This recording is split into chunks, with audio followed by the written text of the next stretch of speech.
So dudes, today we're going to be going over my thoughts and opinions of the trailer and the gameplay footage of Black Ops 6 Zombies that has officially been released. There's a lot of stuff to talk about, so I'm just going to get straight into it, and first we're going to be talking about the good stuff that I saw.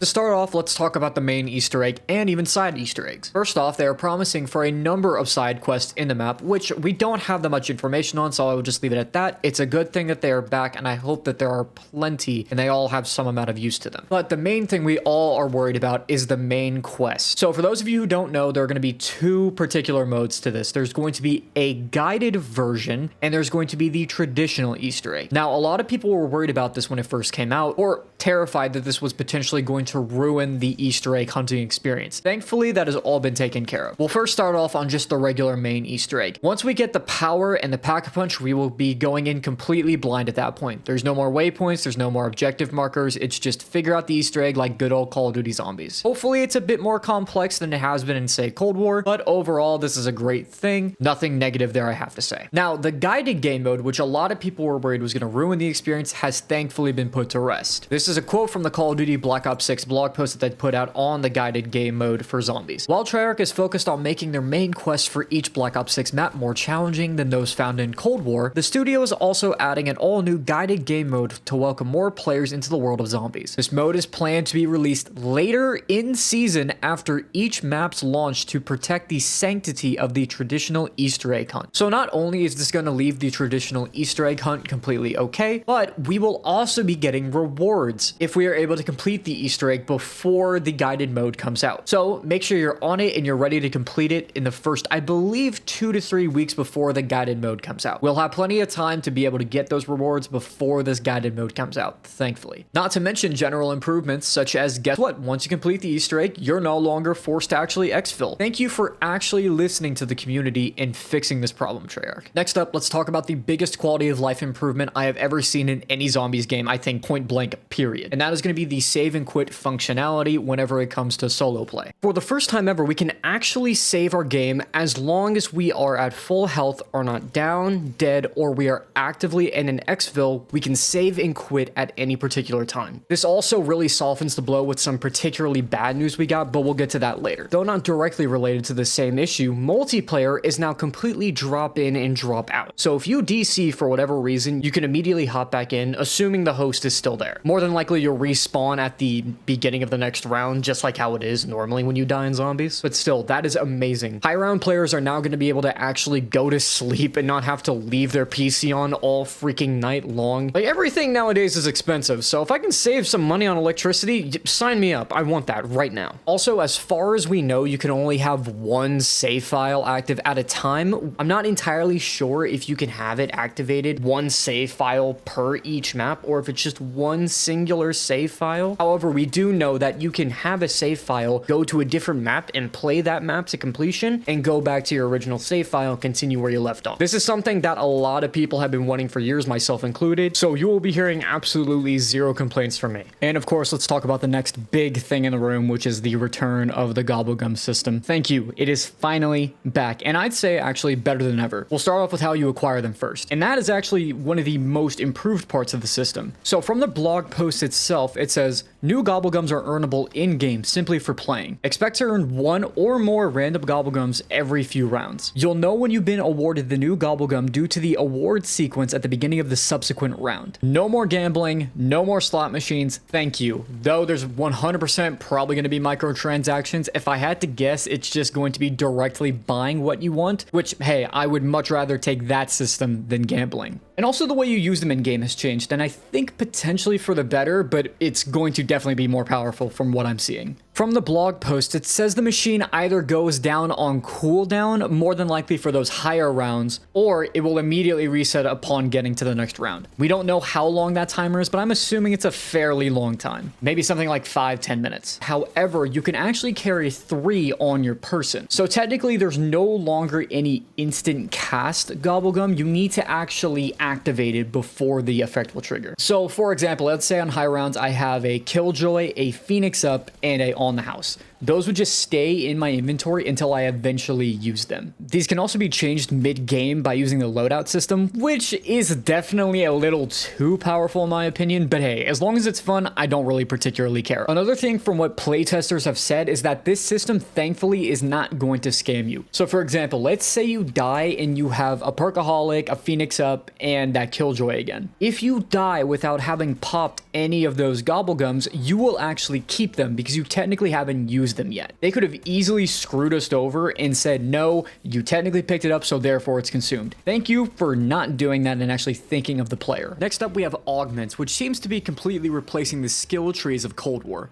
Quoting directly from the Black Ops 6 blog post again, each perk, ammo mod, and field upgrade has a research path accessed in the pre-game menus between matches. Revelations you make during your research allow you to unlock the true power of each item, which take the form of augments. A total of 6 augments per item, 3 minor and 3 major, are yours to uncover. And they go further in depth by saying a minor augment offers a limited advantage to the item, usually during use, and that a major augment offers a substantial advantage to the behavior of the item, usually during use. And finally, they say from the 6 researched augments, you can imbue 2 of them, 1 minor and 1 major to each perk, ammo mod, and field upgrade. And some of these appear to be absolutely game-changing. In the Terminus reveal trailer, we actually see not only PhD Flopper being used, but also PhD Slider, which I'm assuming is an augment that was put on PhD Flopper. A very interesting idea, and I want to see how this plays out further into the life cycle of this game. And for the last part of the good section, I'm just going to talk about everything else minor or stuff that I thought was worth mentioning in the good section.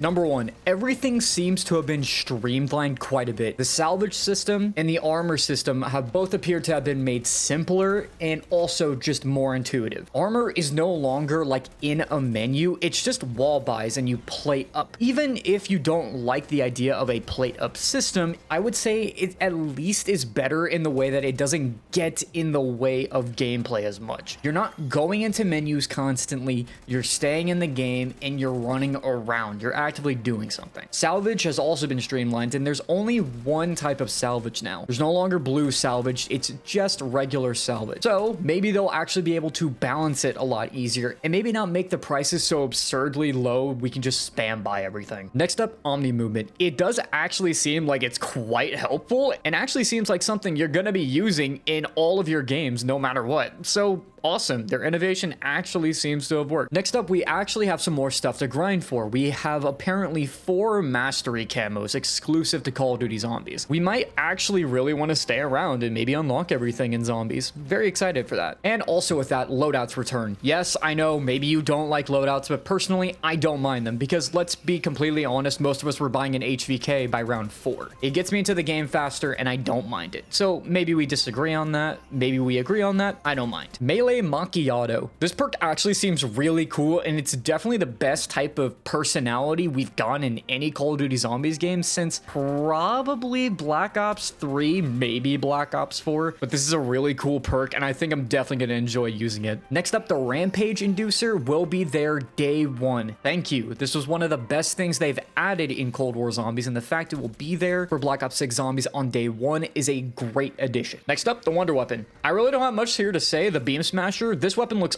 awesome, and I hope it has some really cool upgrades because there's a lot of potential with a weapon like this. Not only different elements, but maybe different firing modes like a sniper rifle, an AR, a shotgun, stuff like that. I think is going to be really cool to see. And probably one of the best things I've seen in this blog post so far is the fact they want to make this round 100 the most difficult they've ever done. And to do that, they are finally going back to 3 self-revives per match. And they actually say specifically, coupled with the risk versus reward nature of augments, rather than relying on 5 tiers of permanent weapon skill upgrades in Black Ops Cold War, for example. Players will need some tough choices to plan for survival compared to the most recent Call of Duty experiences. So the fact that they are aware that Cold War was so easy and they want to address it is a great sign, and I hope that this next high round experience is going to be more challenging. Next up, the HUD. This thing is very customizable, and the Legacy HUD honestly looks pretty freaking sweet. And from what we know, you can pretty much turn on and off literally everything to exactly what you like. So for me, I'm probably just going to keep most of my stuff off, excluding like maybe my health bar, my armor, my specialist weapon, my round, and also my ammo. So that's awesome. Thank you for finally allowing us to customize it from the terrible HUD that was Cold War. And this right here is our first look at the default HUD. And as I said before, you can turn off basically everything. You can turn off the compass, you can turn off the minimap, you can turn off ammo, you can turn off your health bar, your points, pretty much everything you want. We also are given the choice between our main cast of characters and operators, which is a great balance. Let's just be honest, guys, Call of Duty and Activision were not going to allow Treyarch to get rid of one of their best monetization methods they have. So the fact they even allowed them to say, okay, here you can let them have a set crew, but you need to have operators in, is a great middle ground, because I'm gonna be honest, I thought it would have never came back. And I think that about covers everything. There's a few things I didn't mention, but they're pretty small and not needed for this particular type of video. So with all that being said, let's actually move on to the stuff I didn't like and I found pretty bad.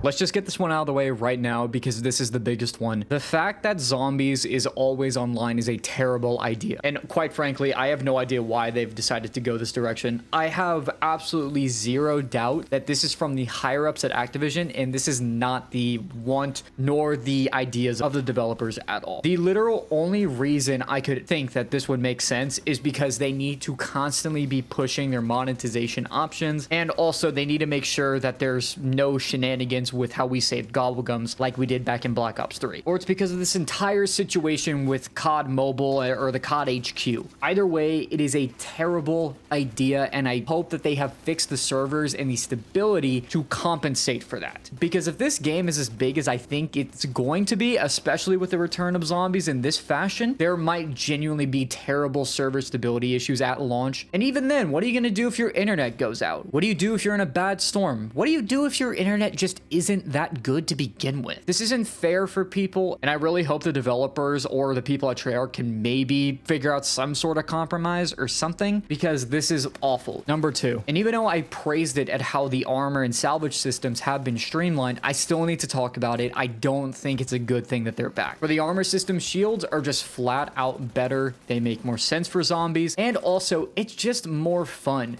There are unique abilities and ideas, and helps to make the identity of the map. Hopefully with the plate up system, it will be better with less menus, but we'll just have to see. And as for salvage, listen, they need to fix the damn prices on these score streaks and the tacticals and lethals if they want this to not be a completely broken mess, just like it was in Black Ops Cold War. Because if they don't change prices or they don't balance this in some way, you're going to have the exact same issues you did in Cold War, where people are going to try and find the high round strategies to just sit in front of a crafting table and just spam as much as they possibly can. Whether that's limiting the amount of salvage you get on the higher rounds, or maybe scaling prices might be a good idea. Maybe in the 50s, prices double or triple. That might be able to fix the issue, especially since self-revives are no longer craftable. Hopefully that might tamper the issue, but still, I don't like the fact that these systems are returning. The next thing I want to talk about is field upgrades.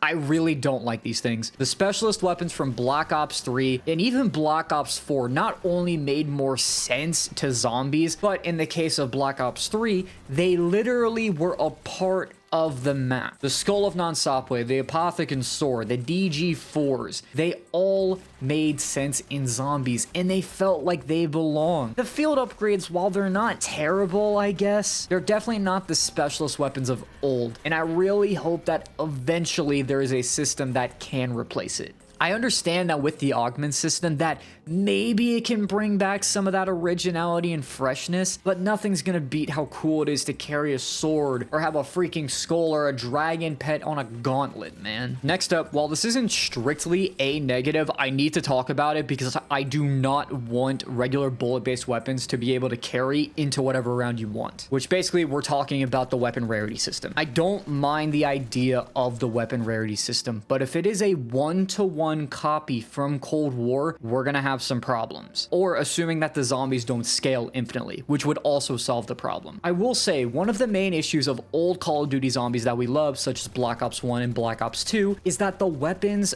do not scale very well. Some even past like round 25 or maybe even earlier than that. But the weapon rarity upgrade system has made it to where every single gun can be made viable, even in the 50s or the hundreds, and that just doesn't make sense for zombies. You should eventually have to rely on the environment, on the wonder weapons. That's the idea. I'm really holding out hope that they can turn this into a positive and just make it so weapons can last into the high 30s, the 40s, maybe even the low 50s. Because remember, we do have to camo grind. And probably my second biggest complaint out of this whole thing is the amount of special infected zombies that we have. While some of these aren't terrible, like the vermin in the parasites, in the parasites case, this is still a returning mini boss enemy. And though it's not, you know, big, beefy mangler, it's still just a unoriginality that I don't like seeing in Call of Duty Zombies. And speaking of manglers, they're back again. Why? Why do these guys constantly return? Please, I don't want any more manglers. I'm pretty sure they're in Liberty Falls, but please, can we make this the last time they come back? And notice how just there, I've already talked about 3 special enemies. We also have this new guy called the Amalgams. Basically just this weird, like, flesh Cthulhu monster. It's really weird and creepy. I like the aesthetic, but combine this with every other special enemy type and armored zombies included, we may have another problem with enemy spam here. Hopefully they turn down the spawn rates of all these guys and it's not as bad as I think it's gonna be. But if it's not, then people may really just avoid this map entirely and just try and play Liberty Falls. Let's hope that the Amalgams are really condensed into like one special round, like how the Marg was or the Panzers are. And with my main complaints out of the way, let's get into some of the more finer details of problems or potential future issues that I'm seeing. Number 1, where the hell is Mule Kick? We got our first starting 8 perks here. We have Quick Revive, Juggernog, Stamina, Elemental Pop, Deadshot Daiquiri, Speed Cola, PhD Flopper, and Melee Macchiato. But where is Mule Kick in this entire thing? Some other small problems I have is the tiered Pack-a-Punch system. This isn't the worst problem in the world, and honestly, out of everything, it's really minor, but still, I'm not a big fan of it, and I just wanted to bring it up here. I do think that the old Pack-a-Punch system is just flat out better. It's one purchase, you're done, but hey, at least there's no more menu for it, so just press the button and go. But can we at least get the knuckle crack? Like, please, is that too much to ask for? Next up, ammo caches. I'm gonna be honest, I really don't like that this gives you wonder weapon ammo. This was my only complaint I had in Cold War Zombies. I just don't think that ammo caches should work on wonder weapons. They're wonder weapons. Why can't we just get ammo for them anytime we want? But again, that is a very minor issue, all things considered. All right, now that I've discussed everything that I believe is actually worthy of being spoken about or anything that needs more detail added to it, let's talk about my final thoughts. So overall, what am I feeling? Am I excited? Am I scared? Am I disappointed? Well, honestly, I'm extremely excited, and I think this game is going to be fantastic, at least from the little bit that we've seen. And remember, this is only one of the maps that we're getting. We still haven't even seen a single thing besides like that little 10-second snippet for Liberty Falls. And even then, that was pretty exciting with the jet gun returning. Not to mention, a lot of the things that I said in the bad section of this video can actually easily be fixed with balances or just some slight changes here and there. However, I do need to preface this by saying, do not pre-order if you don't have the Game Pass. If you have the Game Pass, then guess what? You're going to get this game anyway. But if you just don't have the Game Pass like I do, please do not go out and pre-order. I'm the guinea pig, so you don't have to. I'm going to make content for this game. I will sit here and bite the bullet if it's a really, really bad game. But if it's a good game, I will sing its praises to heaven come. And this is where I leave the video off to you guys. Comment below what your opinions, what are you scared of? What are you wondering? Are there any questions you've got for me maybe? Because this has definitely become one of the biggest shit shows I've ever seen online in comment sections. You got all the people saying, dude, just shut up and enjoy the game. You got all the people saying like, oh, it's gonna be Cold War all over again, even though the gameplay was really good, but hey, we don't gotta talk about that. And then you have all the in-between and shouting, and it's just absolute chaos, you know?